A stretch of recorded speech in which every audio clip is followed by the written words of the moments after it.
saksak.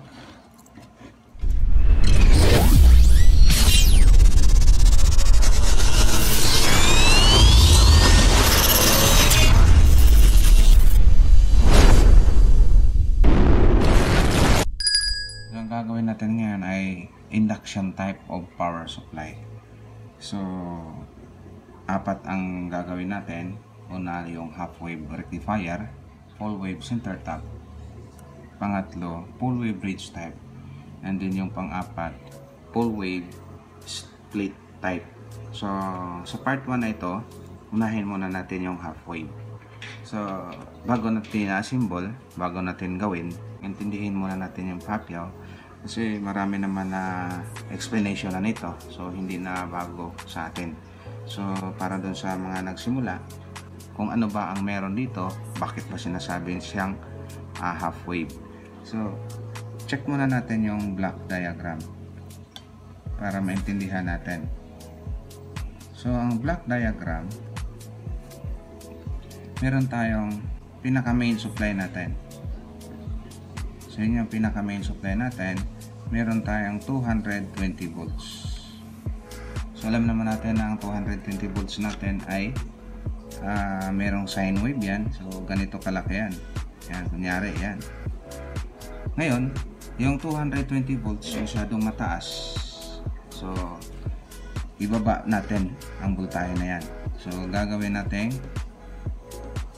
maaaring 12 volts or 5 volts, depende kung ilan ang kailangan mong voltahe.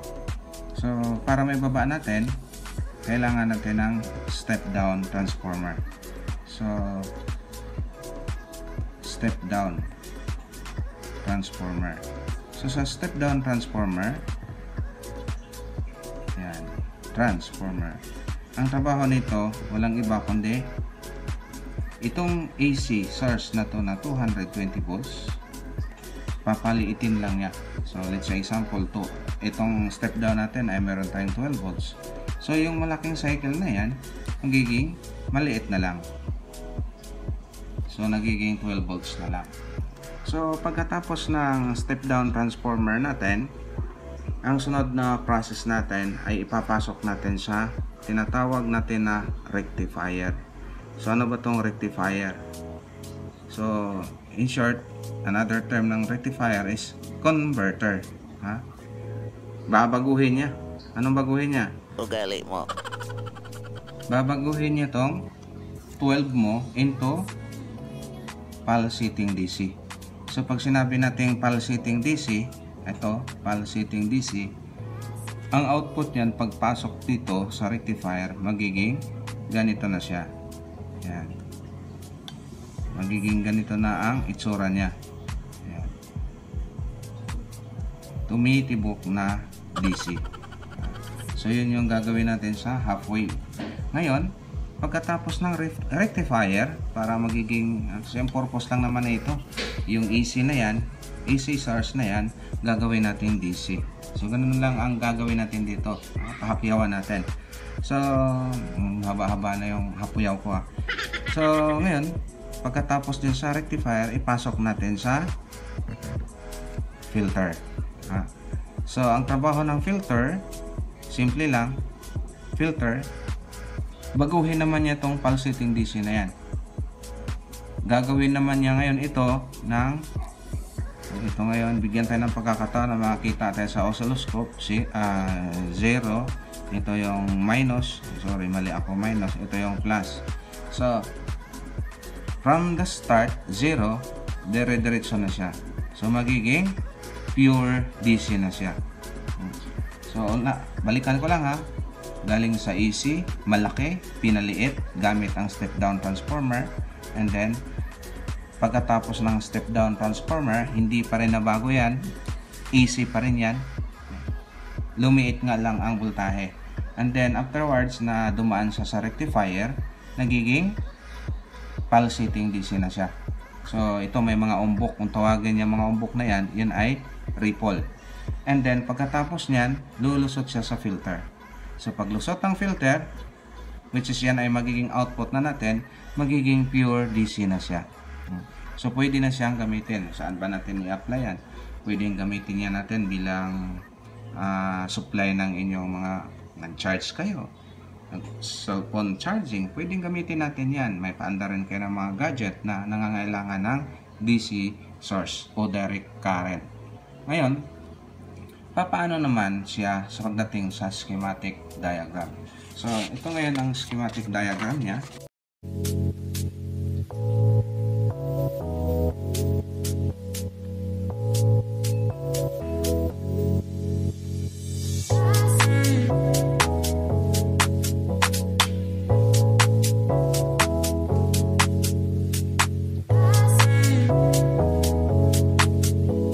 Diretso na tayo doon. Pasisyahan niyo yung drawing ko ha. Medyo nanginginig eh. Nakakabahan ako eh.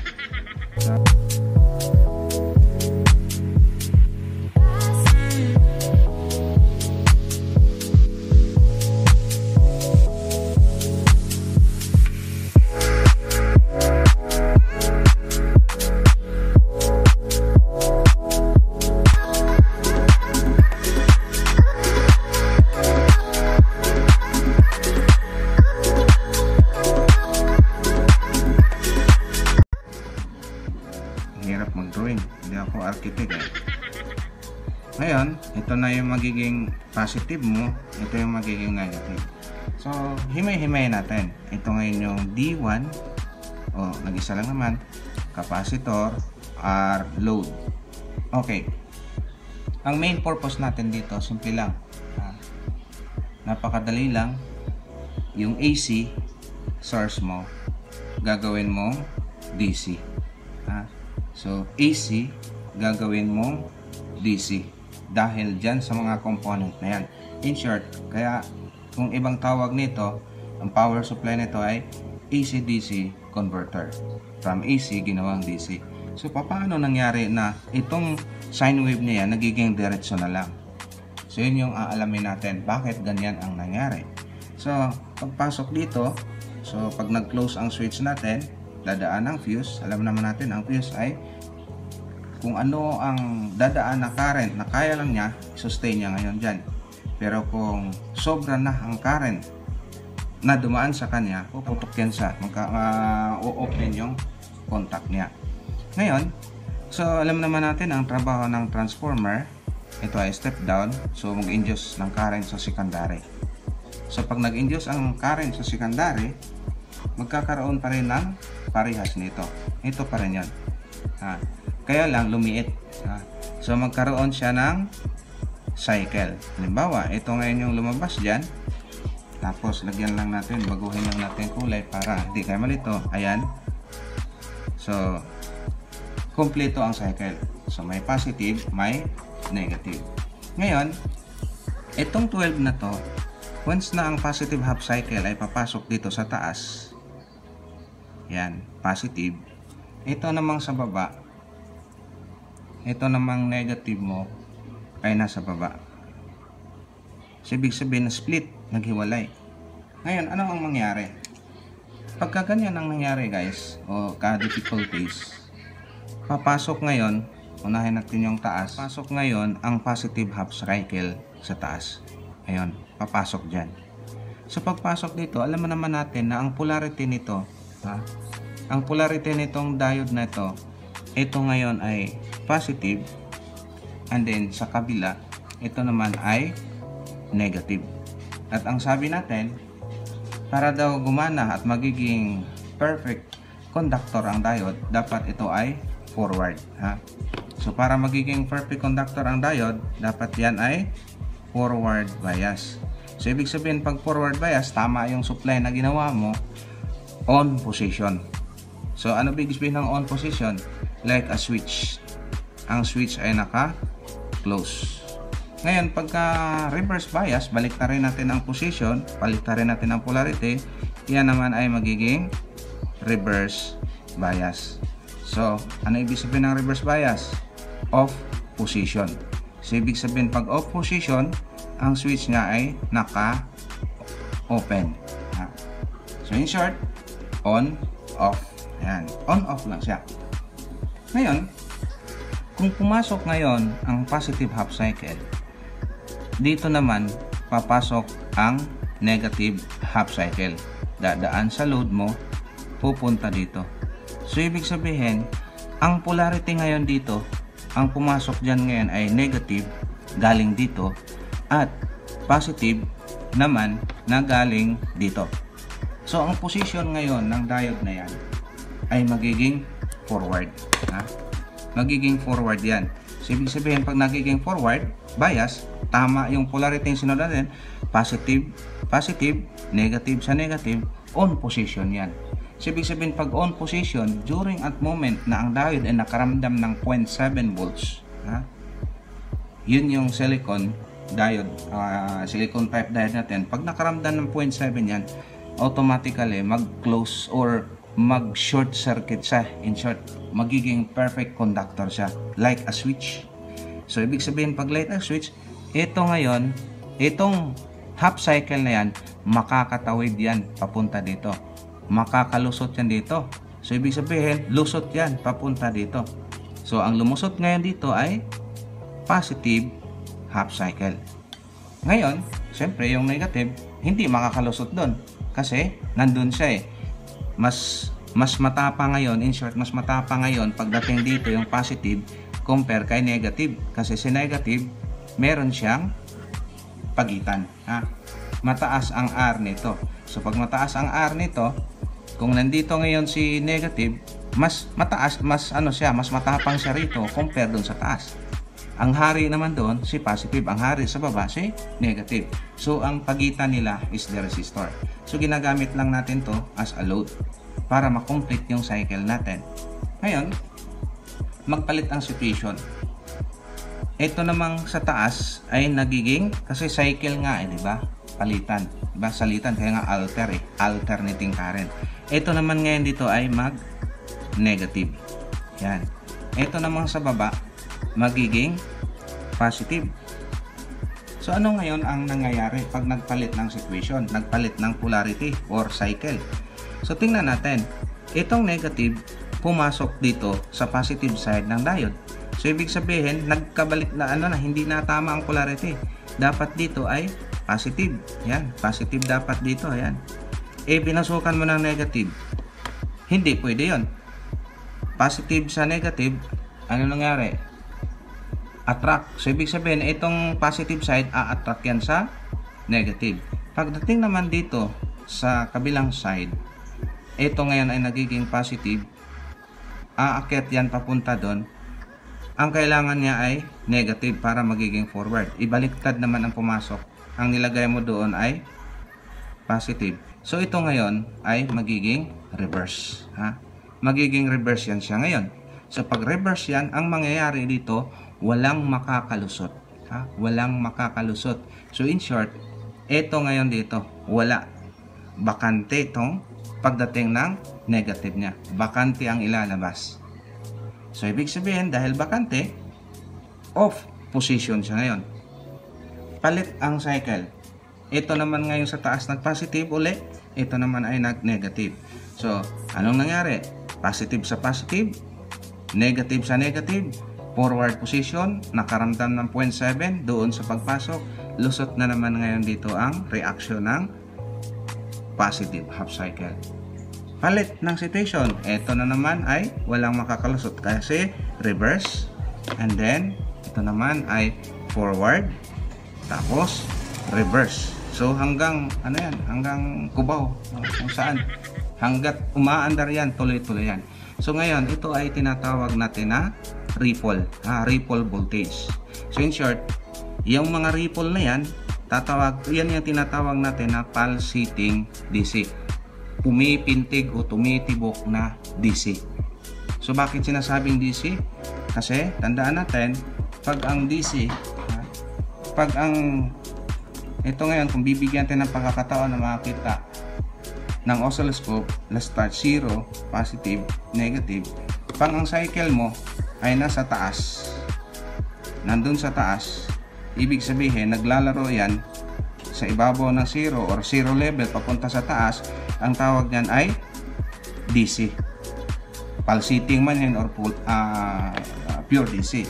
Pero kung ang kabilang side naman ay dito naman siya naglalaro, kunyari, naglalaro siya dito, ayan, 0 papuntang negative, yan pa rin ay DC. Kahit yan ay pulsating DC or pure DC. Pero kung ang nangyayari sa iyo ay simula sa 0, panik papunta sa baba, down 0, tapos akyat doon, yan, nasa gitna naglalaro sila sa 0, yan naman ay AC. Doon natin masasabing AC. Ngayon, paano siya nagiging pure DC? Sa pamamagitan ng capacitor. So, ito ang dahilan kaya meron tayong tinatawag na filter. Once na nakaramdam ng 0.7 to, lulusot o lalabas ngayon ang positive half cycle. Pag yan ay lumabas, guys, ano ang mangyayari? Itong capacitor na ito ay makakargahan. Magkakaroon siya ng charge. So, ibig sabihin, once na nagkarga siya ngayon ng nakaramdam ng 0.7 to, ito ngayon, lulusot ang half cycle. Bubulol na ako. So, ngayon, itong positive half cycle na yon, makakargahan ito ngayong capacitor natin. So, once na nakargahan yan, pag napuno na yan, siyempre, dahan-dahang babagsak to kasi magpapalit na ng cycle. So, ngayon, yung pagbagsak ngayon dito, meron tong dapat na voltahe, kaya lang wala bakante, half cycle nga lang nahuli natin So ngayon, ang trabaho ni capacitor, yung karga na napupunta doon galing dito at napupunta sa capacitor, nung nawala ito dahil nagpalit ang cycle, yung laman nito, yun yung gagamitin niya pangtapal para makatawid na straight sa kabilang side. So ibig sabihin, itong butas na ito, pupunuan yan sa charge ni capacitor.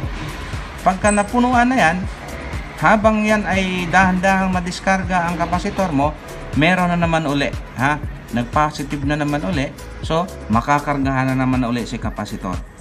Pag nakargahan siya, mawawala naman yung karga, mawawala naman yung tinatawag natin na cycle, yun namang laman niya ay gamitin papunta doon. So ibig sabihin, kukumplituhin ni capacitor yung mga butas o mga lubak na yan. Kaya lalabas ngayon na sa pinakatuktok, yun na yung pinaka pure DC natin. Although, ayan, meron tayong konting lubak. Kung titingnan natin sa oscilloscope, hindi ganun ka straight kasi ang laki kasi ng uwang. Ibig sabihin, kulang ng isang cycle dyan para magiging pantay yung sa taas. So, yun yung magiging trabaho ni capacitor as a filter. Ngayon, simple lang naman, paano ba siya para magiging maganda ang filtering mo? So, ang pinakamagandang gawing filter natin, mas mataas ang capacitance, mas maganda ang filtering. Kasi, mas marami ang maiipon o maiimpok niyang energy. So, pag marami, bago makargahan muli, may laman pa siya. Kaysa mababa ang capacitance, hindi ganun kaganda ang pagka-filter niya, hindi magiging smooth ang output natin. Ngayon, paano naman kunin ang value dito? So, para makuha ang value dyan, kailangan alamin natin ang transformer natin. Let's say example, transformer natin ay 750 mA. So, 750 mA, yun yung kakayanan ni transformer. So, dapat ito ay not less than 750 mA. In short, 0.75 ampere. So, 0.75 ampere, ang pinakamababang diode natin ay meron tayong tinatawag na 1N4001, which is 1N4001 ay kaya niyang magbigay 1 ampere up to 50 volts.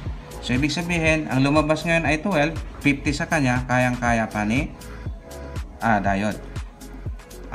0.75 ang kaya niyang i-provide, 1 ampere naman kaya niya. So, ibig sabihin, kayang-kaya niya yan. Ngayon, ano naman ang magiging value ng capacitor natin? So, yung madalas pag bumili tayo ng set nito, 16 volts lang. So, ibig sabihin, kung meron kang 1,000, lagyan na mas maganda 1,000, 16 volts. Or, kung gusto mong medyo marami-rami budget mo, 2,200 UF. over 25 volts. So ngayon, gagawin natin yan. So paano natin gawin? So i-prepare natin itong mga component na to para magawa natin. So maglalagay tayo ng pilot light. So pag naglagay tayo ng pilot light, mostly sa AC. AC tayo para malaman natin. Lalagyan natin ng resistor din LED. Yan. So lagyan lang natin to ng 150k 1/4 watt para hindi masira ang LED natin. So okay, so actual natin.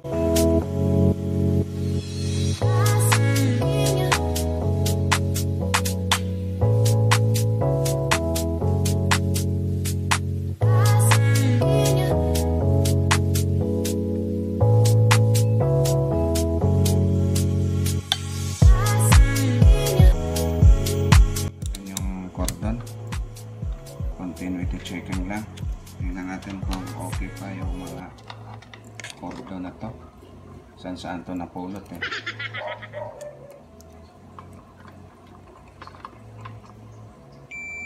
Okay, so i-mount natin to. So mamaya ko na i-mount. Walang ano to eh, mga saan to nakakuha to, kaya ano na, basta magagamit. Check natin kung okay pa. Primary. So dapat ito ay nasa around 200 ohms. Ayan, 178. Ito dapat meron to mga almost 1 ohm. So ang pag-check nito, balikan niyo yung meron tayong video nito. Balikan niya sa previous ano natin. Meron akong ano nito. So kabit lang muna natin yung mga switch. Yan. So nakabutas na to para mabilis tayo. Yan. Sunod ay fuse.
Tap natin sa primary. So dyan sa fuse 220, pwede naman yan 0 eh, kasi nga pag sinabing AC, alter yan, palitan, walang polarity.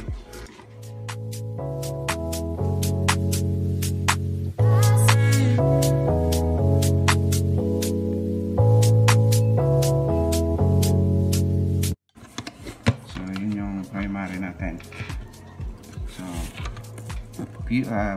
switch tawid papuntang fuse, fuse tawid papuntang 220, 0 diretso tayo. Naglagay tayo ng LED connector yan, magkabilang side. So ito na yan ang gamitin natin. So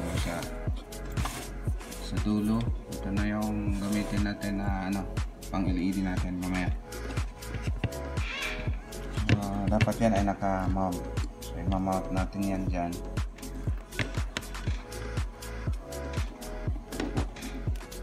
Susunod, dito tayo sa secondary.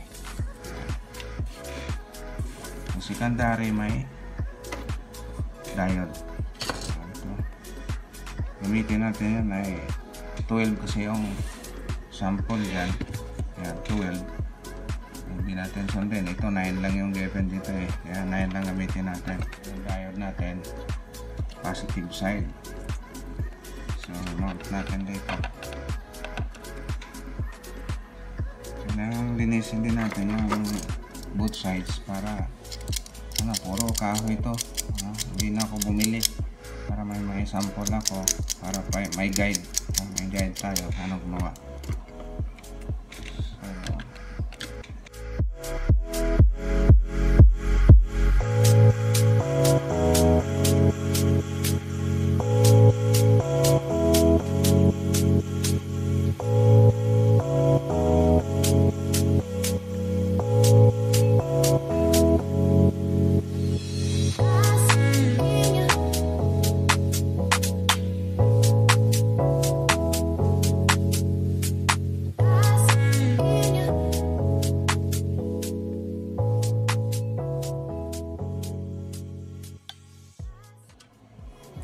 Sunod, capacitor. So, sa capacitor, tingnan mo yung polarity, positive. Ito, positive na to. So, direkta lang natin. Mount lang natin agad. So, ito yung isa doon. Ayan. Tapos yung isa dito. Ngayon, merong resistor yan. So, resistor 1K.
Lahib na pa. So yun yung nangyari. Ito yun. So ito yung capacitor natin. Ito yung resistor. Polarity natin negative. Ayan, negative. Zero natin negative. Positive. Ito yun. So ilalagay na lang tayo ng wiring. So wiring natin. Ito yung out natin.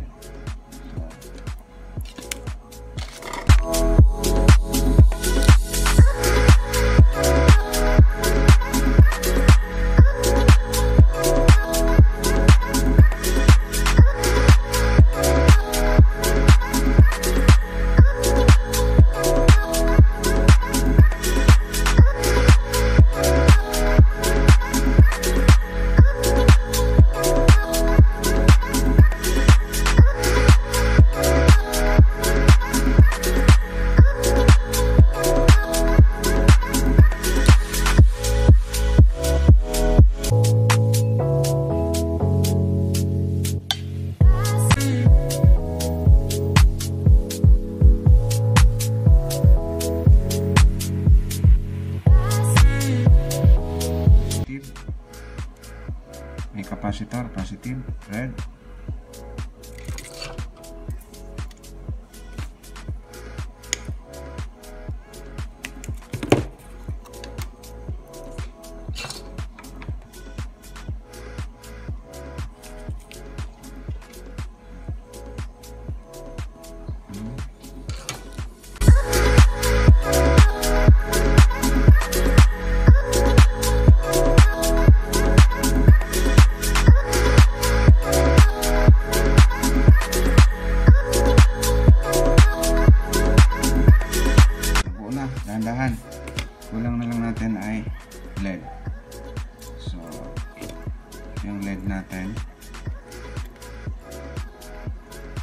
Yan.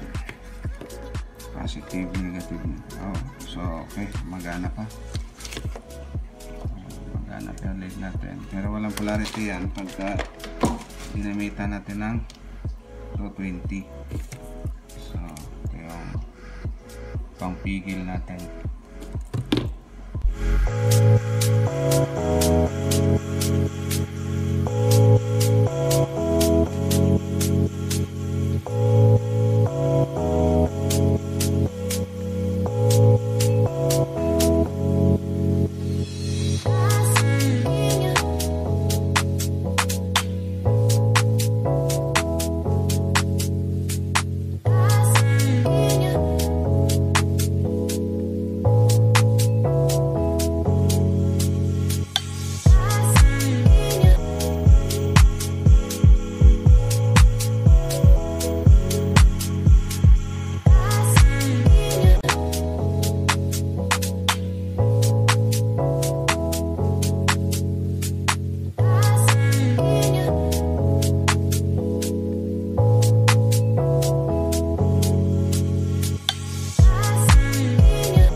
Pinaka-output natin. So, ito yung primary natin.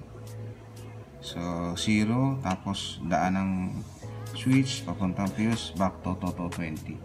Sa secondary naman, positive side, yan, negative side. So, mount natin. Tingnan natin kung gagana ba yung ginawa natin. So, natin to. Testing. So, ingat lang ha. Yan ang fuse. Saksak lang. Wala palang fuse.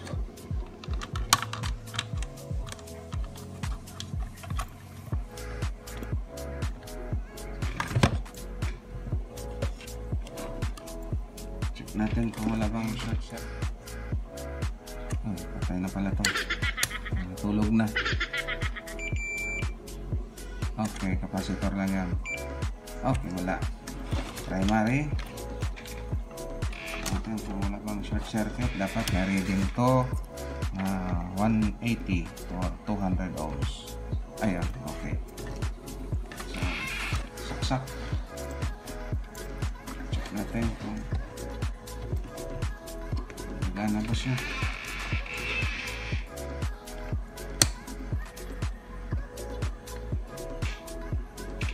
Okay. Try natin. On. Yun. Gumana na. So, meron na siyang power. May power na siya. Off. On. Ayan. So, gumana na siya. Tingnan natin kung may output ba. So, sukatin natin kung meron siyang almost 12 volts.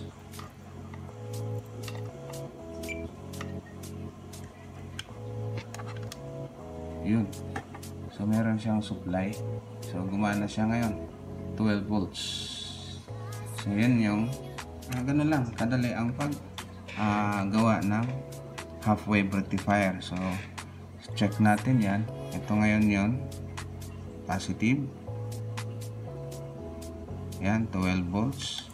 AC. Ito ngayon dito, AC. Yan, 10. Yan.